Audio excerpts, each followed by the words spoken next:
Jesús, axudamos en algo?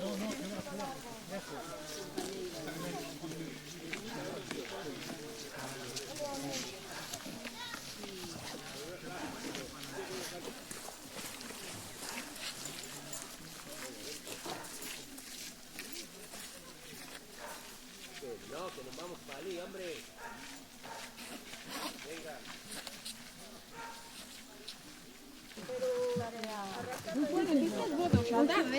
O quizá nunca pensé que me tocara una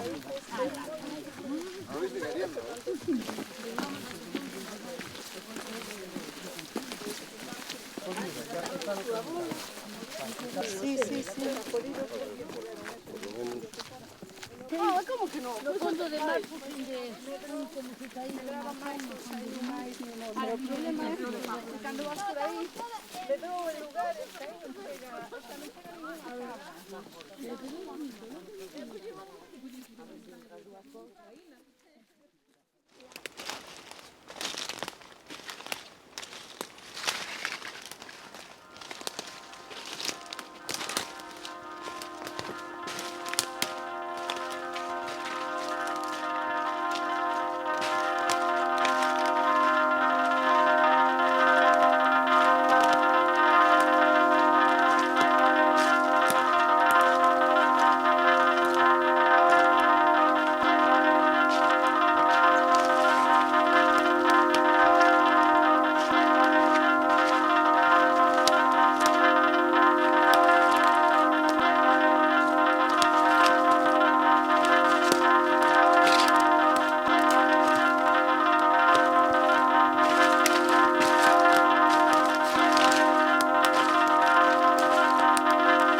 En 2016, aquí en Froxán, temos un incendio intencionado e a raíz dese lume comezamos a organizar voluntariado para darlle unha volta como está o monte, buscando xerar cortalumes verdes ou paisaxes cortalumes.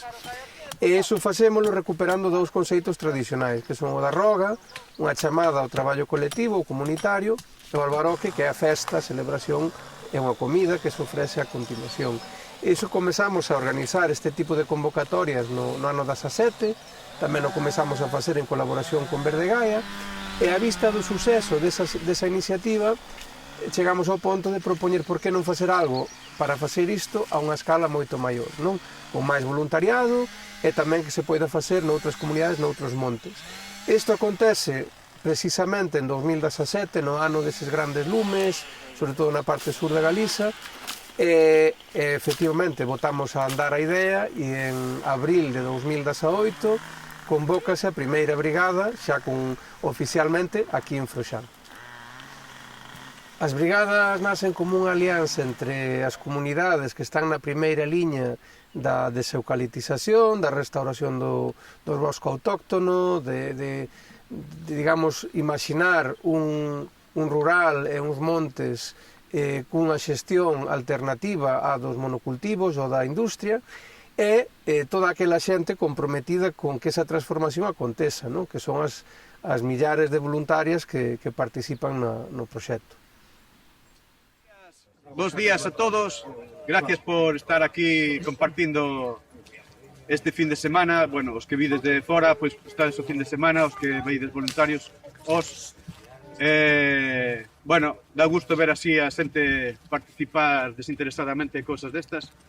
Eu son o presidente da Comunidade de Montes, de aquí de Meira, e, bueno, cando Xoan se puso en contacto con nós para facer este evento, pois nos pareceu algo moi importante e, como non, pois o acollemos con boa expectativa. Está a Comunidade de Montes de Moaña tamén por aquí, non sei se habrá algún representante, de Domallo tamén. E ora, bueno, pois o que vedes aquí é unha zona de corta que se cortou hai 4 anos, este eucaliptal todo que vedes de aquí de Varas. Esta é unha zona de manantiales, de agua potable para o pueblo. Entonces, o que vamos a facer aquí é sobre 3 hectáreas, os faremos o que poidamos, despois nós con nosos medios acabaremos. Vamos a eliminar estes brotes de eucalipto, despois vamos a plantar frondosa, carballo, castiñeiros, bueno, variado para outro tipo de monte. Isto entendemos que non é un monte productivo, sino que temos que ser unha zona de reserva e sobre todo porque hai aguas. Vamos facer grupos de 4, 5, non faláramos. 4, 5. Non sei, vamos depender os grupos de canta xente vamos ter cas motoserras. Entón, en cada grupo vai haber 2 persoas con motoserra, unha cortando, outra derramando.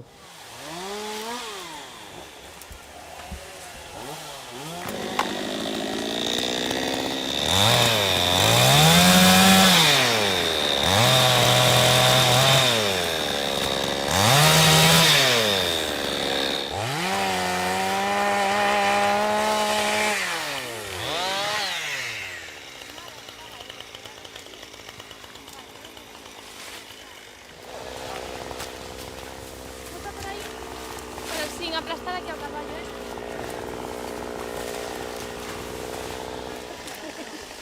Moi, a rama toda queda xa aquí, vale? Sacamos un pouco. Quedan por churrasco que estamos.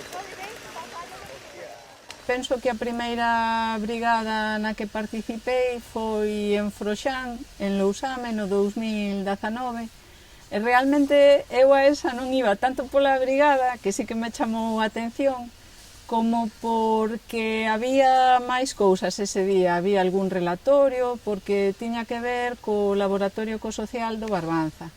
Entonces eu vin o anuncio en redes sociais e chamoume a atención, empecé aí a buscar un pouco, vin eso de que iba o proxecto do laboratorio ecosocial, vin de que iban as brigadas, porque daquela Verde Gaia xa fixera un par de vídeos explicando pois, as brigadas deseucaliptizadoras, por que xurdiron, a problemática e tal, e realmente despertou a miña curiosidade. Eu empecé en 2020, estaba buscando proxectos de voluntariado ambiental nos que involucrarme.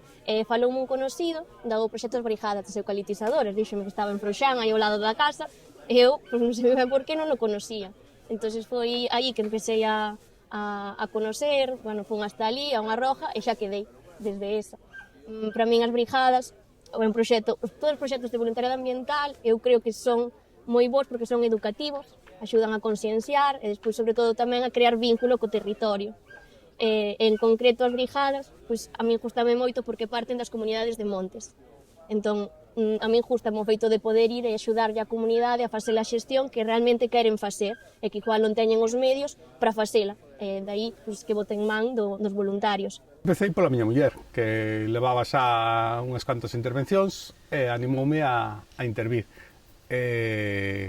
Bueno, en principio entrei nun mundo descoñecido, é dicir, non tiña ninguna motivación, simplemente foi ela que me arrastrou un pouco, pero logo descubrín que era un mundo aparte, é dicir, un mundo de contacto ca natureza e de intentar millorar o que temos de cara ao futuro, de cara ás xeracións vindeiras, é dicir, deixarlles un mundo mellor.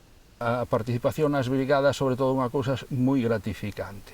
é dicir, poder efectivamente actuar directamente para controlar e poder contrarrestar o efecto invasivo de determinadas especies pirófitas, etc. É dicir, poder actuar o feito mesmo colectivamente e tamén a nivel individual como experiencia o exercicio de levar a cabo esa acción é absolutamente gratificante, porque podíamos decir que en eso consiste un pouco este contexto paralizante e alienante, non? En que nos creamos incapaces de poder reverter a situación de ninguna maneira, non?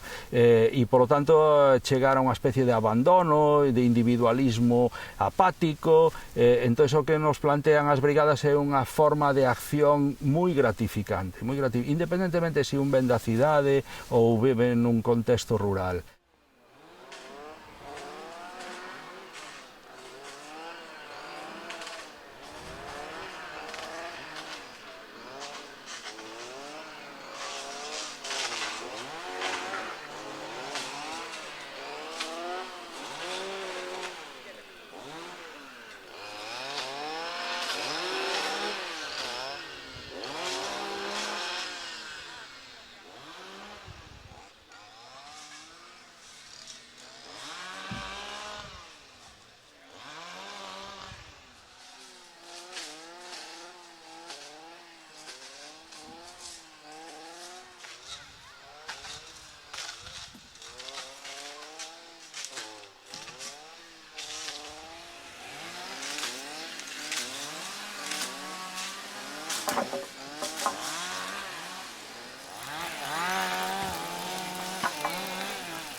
A acacia e o eucalipto, que son dúas das especies que as brigadas vimos traballando dunha forma máis intensa, teñen cousas en común, como pode ser que as dúas son especies exóticas invasoras, son pirófitas, crían desertos verdes debaixo do que aparentemente é un bosque, e pois tamén teñen diferenzas notáveis, non? Porque mentras que o eucalipto, obviamente, hai todo un interese, toda unha industria, un lobby económico moi poderoso detrás, no caso da acacia iso non existe, non? De feito, precisamente por iso, unha está catalogada oficialmente como especie exótica invasora e a outra non está. O eucalipto non está, a acacia sí que está, a pesar de que as consecuencias no territorio pois son tamén similares, non? Ou polo menos así é o consenso que existe na comunidade científica. Que teñen tamén as dúas en común, que as podemos eliminar, non? É un pouco que vimos demostrando, é difícil, exixe constancia, exixe persistencia, e ademais é moi importante, porque, como sabemos, son especies pirófitas, son especies que poñen en risco as comunidades que as teñen por volta, son especies que reducen a biodiversidade e, encima, ademais, cando se trata de monocultivos, hai outros impactos sobre o patrimonio cultural, sobre a propia identidade do territorio, sobre a auga. Entón é moi importante que mostremos como sí que é posible romper ese ciclo de invasión e de monocultivos e transformarlo en algo distinto.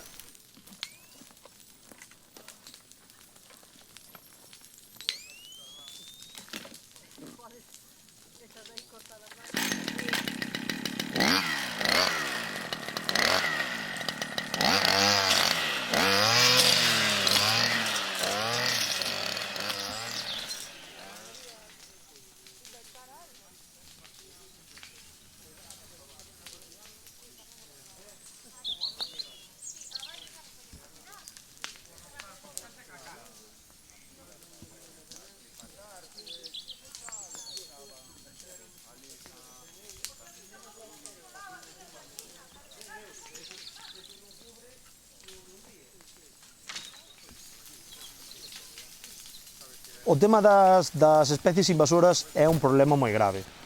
É algo moi custoso e costa empezar.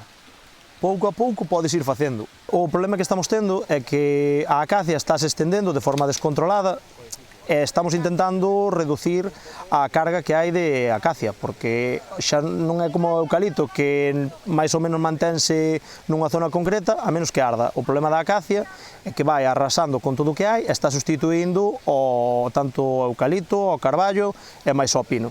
E o problema que hai é que vai sobre a fonte de auga que estamos agora a limpar, o río de Teaio, e vai aliquilando todo canto colle.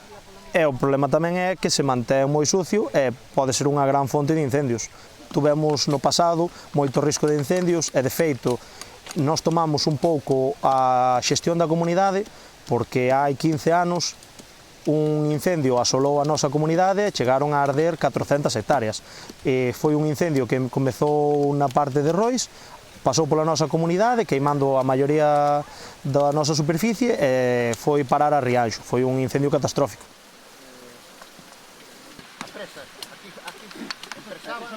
Dade conta das colchonetas, que quedan por enterradas.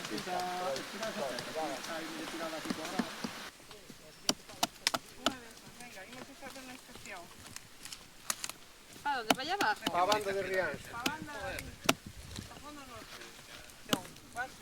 Sí, aproximación.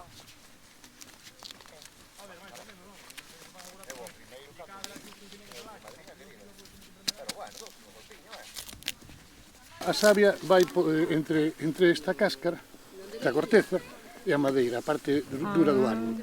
Sube, chega arriba, se produce a fotosíntesis, o sol e as follas dan os seus azúcares, o que sea, e vais outra vez para baixo para alimentar as raíces.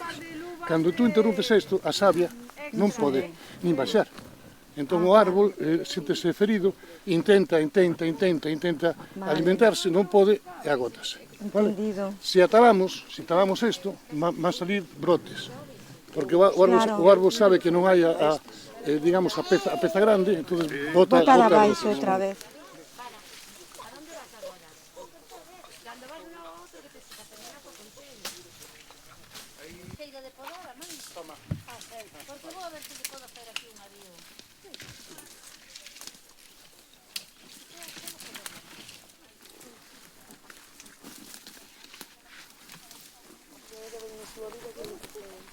Neste monte as acacias están nas mellores zonas do monte, que son as valgadas.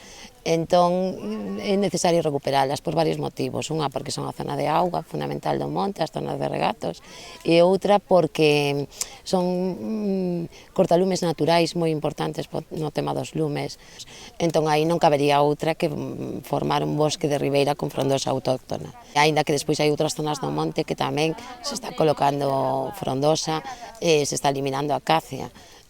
Ou se está facendo bosque mixto, que a mí me parece ideal para o tema de lumes e para o tema de biodiversidade, que quere decir que estamos recuperando, estamos deixando debaixo de piñeiro e incluso debaixo de eucalipto especies autóctonas de frondosas para que creen sotobosque.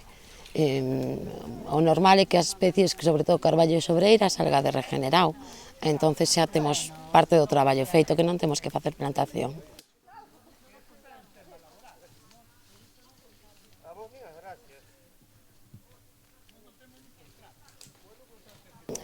O tema é que o bosque sea bosque, non sea unha repoboación uniforme de piñeiro e eucalipto. Ten que ter un árbore principal, pero tamén que ter árbores secundarias, que aí poden ser frondosas ou arbustos. É dicir, todos estes arbustos que nos salen, prunos e demais, os deixamos, salgueiros e todo eso, se deixan para que formen eso, un bosque mixto.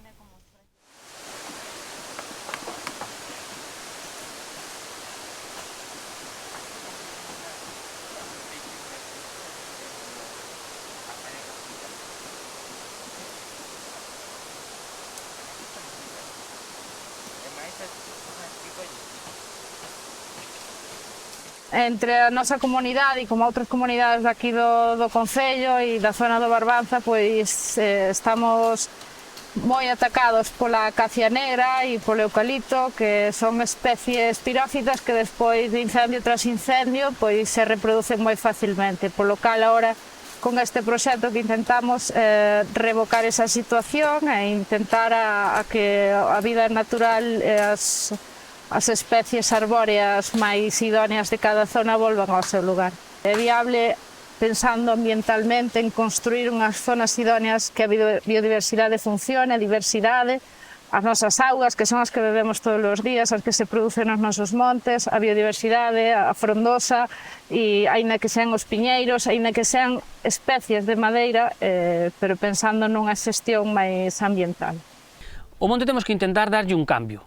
É dicir, é verdade que hasta agora parecía que, así como nas asambleas, tiña que ir a cabeza visible da casa, generalmente eran as persoas maiores, eran o home máis vello da casa. A día de hoxe está cambiando, as asambleas están cada vez tendo xente máis nova, que ten outra visión do monte, incluso temos moitas mulleres, e todo iso sí que axuda e facilita a que haga un cambio real, porque se abre a mentalidade moito máis alá das plantacións forestales que, bueno, pois é o que nos enseñaban un pouco as directivas anteriores, non? Que é unha gestión un pouco máis de xente máis adulta. Entón, que haba ese cambio de paradigma no sentido de que nas asambleas haba máis debate, haba máis xente que nos poda axudar, é moi importante, porque iso tamén che dá outra visión do que pode ser o monte. E eu creo que nese sentido estamos avanzando ben. Relevo generacional, se pensamos nun monte de madeira, nun monte que está aí, que arde cada X anos, que non é apetecible para a sociedade, lógicamente non vamos conseguir relevo. Pero somos capaces de convencer a xente que o monte é un sitio onde podemos pasear, onde podemos ir cas bicicletas, onde podemos facer unha festa, unha romería, ou facer partícipes a xente nova, pois como xornadas destas de voluntariado, por exemplo, o que che fai é que se vexa que o potencial que ten o monte pois tamén sirve para nós, para a xente máis nova, e dai podemos entender que pode haber relevo generacional, pero claro, temos que traballalo tamén. Non só nas direccións das comunidades de montes, nas directivas, sino tamén nas propios comuneiros e comunidades das casas, que antes se tiña que era o home da casa o que tiña que ser o comuneiro. Agora cambia un pouquiño ese factor e a persona pode ser unha muller, e cando é a muller normalmente é porque realmente está interesada en selo, non porque o ten que ser e se alguén, non? Entón, cambia un pouco a perspectiva general do interese polo monte.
Nos quixemos pensar unha forma de voluntariado que non rompe con esas lóxicas tradicionais comunitarias, e por iso recuperamos eses dous conceitos, esas dúas prácticas que aínda eran vixentes, non? En moitas partes do país.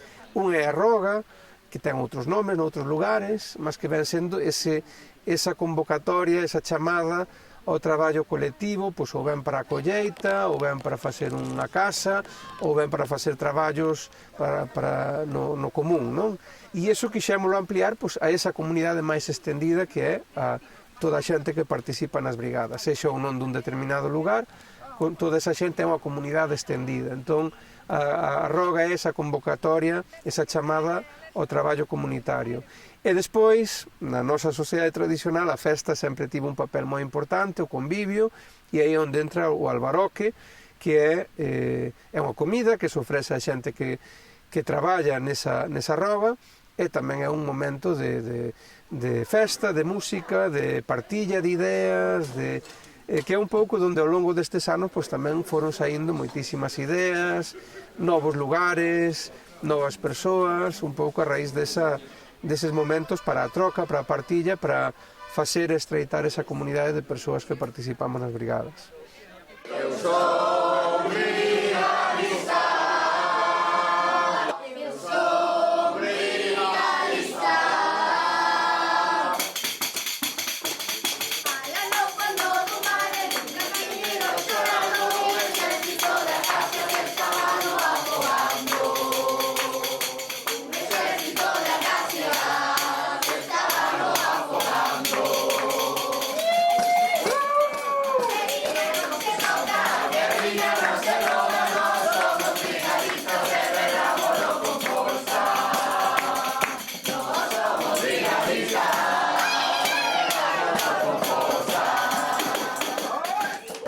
aquí en Froxán é moi satisfactorio porque ves zonas onde xa está o monte totalmente recuperado, ves que sempre vimos un montón de xente, que un terreno enorme o traballamos en nada, nunha hora xa está todo fora. É moi guai, ademais despois o ambiente que se crea coa xente, todos temos algo en común coa natureza e mola moito. Sí, bueno, eu al final 4 anos date tempo de sobra para ver como o proceso de medrado do territorio outra vez volvendo a ser como tendría que ser, non? E dache tempo a volver aos sitios e realmente ser capaz de visibilizar o proceso de traballo, non? E tamén un pouquiño a forma que teñen de facer as cousas, a forma que temos de facer as cousas tamén incita moito a crear comunidade e medrar unos con outros e seguir medrando todos xuntas tamén. Con una broquita por el cielo, mira, de madera más gorda. Esta no será muy gorda, ¿no?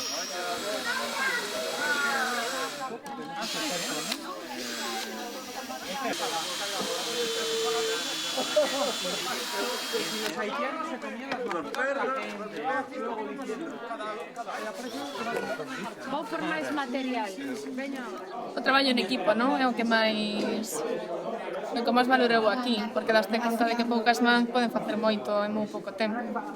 Igual que facemos destrozos tamén en pouco tempo, pero daste conta de que ese sentimento de desesperanza que se ten en xeral, de que xa non se poden cambiar as cousas, aquí notas en unha mañá que poden cambiar moitísimas cousas en moi pouco tempo, ca vontade de pouca xente, que realmente tampouco que sexamos tantos en unha xornada, pero todos a vez, traballando en equipo, avanzarse moitísimo. Se a xente quisera vir e coñecera isto, aparte que notase tamén esa falta de, en xeral, da xente nas cidades, sobre todo, notase como esa falta de grupo, porque escoitas, o sea, estás nos bares, escoitas a xente, que falta esa comunidade.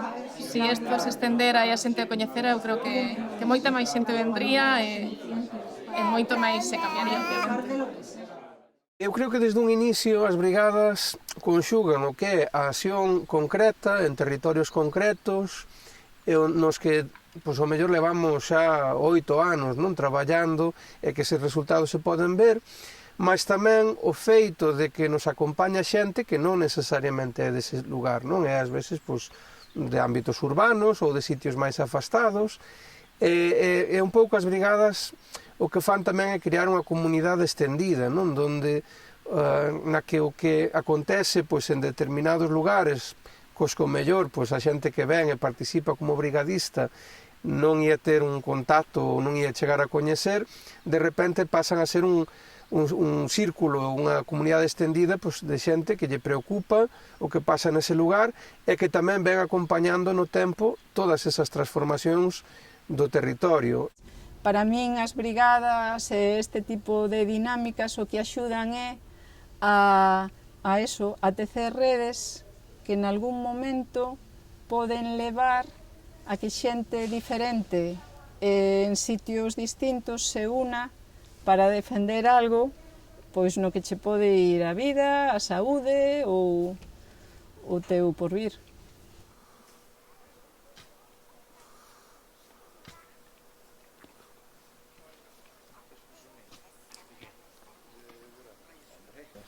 Eu creo que cas brigadas houve un cambio, unha mudanza de paradigma, porque eu lembro que había un discurso repetitivo todos os anos, viña o verán, viñan os lumes, era un discurso moi negativo, non? De sempre culpar, buscar se era culpa da Xunta, das comunidades de montes, doutros actores, e faltábanos unha forma proactiva de que puidéramos transformar esa raiva, non? De ver os incendios, de ver o aumento dos monocultivos, de ver todos estes problemas nalgo positivo, non? Entón, as brigadas naceron, obviamente, como unha crítica social a algo que continúa sendo un problema, obviamente, dunhas dimensións enormes, mas que tamén crearon unha forma na que podemos participar, na que podemos transformar esa raiva nunha acción positiva sobre o territorio, e iso obviamente tamén se foi replicando, non? E foi mostrando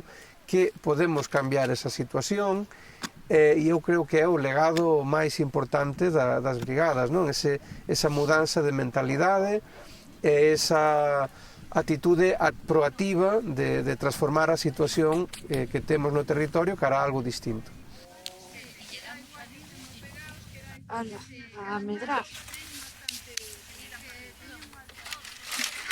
Pasa moitas veces que chegamos a primeira hora da mañán, estamos nun eucaliptal e despois ao final metes a 30-40 persoas ali a traballar, cando nos vamos ás 2, de repente ves que se está recuperando, o sea, ves que hai un bosque autóctono que está intentando sair, non? Quitas un eucalipto e ves que debaixo hai un carballiño querendo sair, entón sí que é moi satisfactorio nese sentido. E despois o feito de seguir vinculadas as comunidades de montes, de seguir en Froxán, por exemplo, eu levo indo desde 2020, vin un cambio tremendo na comunidade, de incluso de estar en sitios que eu estuve traballando e non reconocelos, de tanto que cambiara. Entón, nese sentido sí que é moi satisfactorio.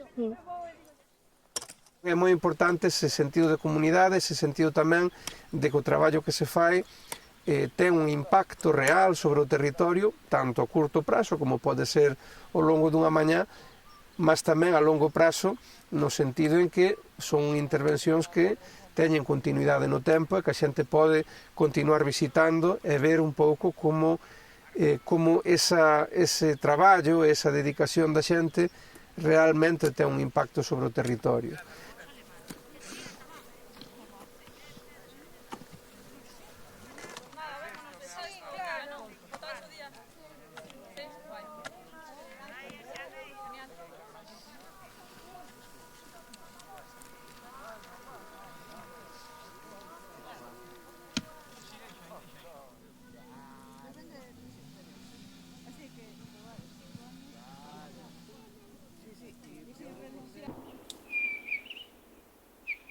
Un problema, efectivamente, é que, comparado ca magnitude do problema, tanto na Galiza como que é na zona do Atlántico, non? Peninsular, obviamente son gotas, non? De agua, pois non océano, porque só na Galiza temos máis de 500.000 de hectares de eucalipto, e, efectivamente, pois as brigadas están intervindo en lugares moi puntuais, só que tamén é certo que neses lugares onde se intervén, a mudanza, a transformación é real, é palpável e tamén é paradigmática no sentido de que mostra que é posible transformar zonas con monocultivos de eucalipto ou invadidas con outras especies invasoras como a acacia, outra vez de volta en bosque ou outros hábitats autóctonos.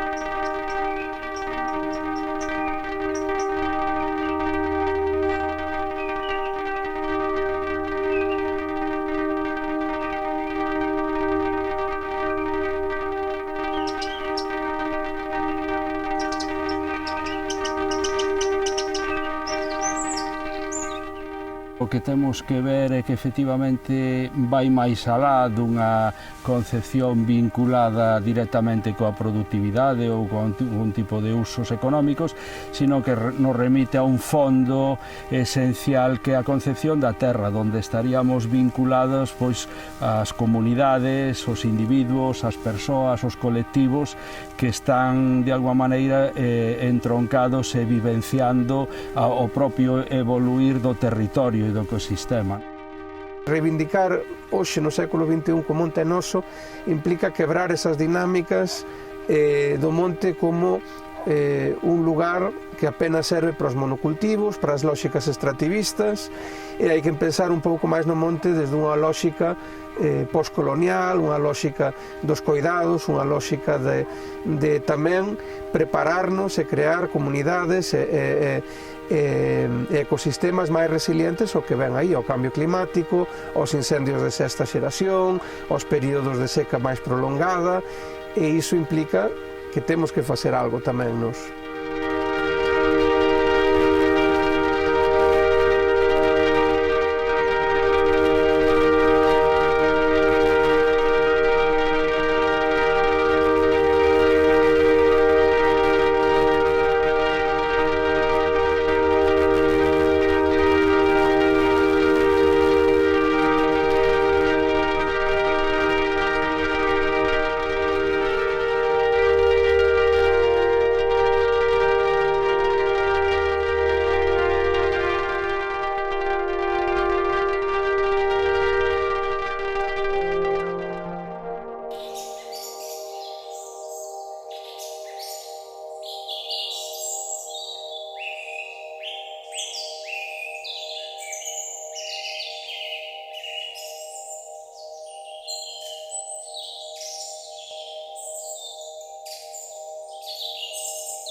That involve humans and other critters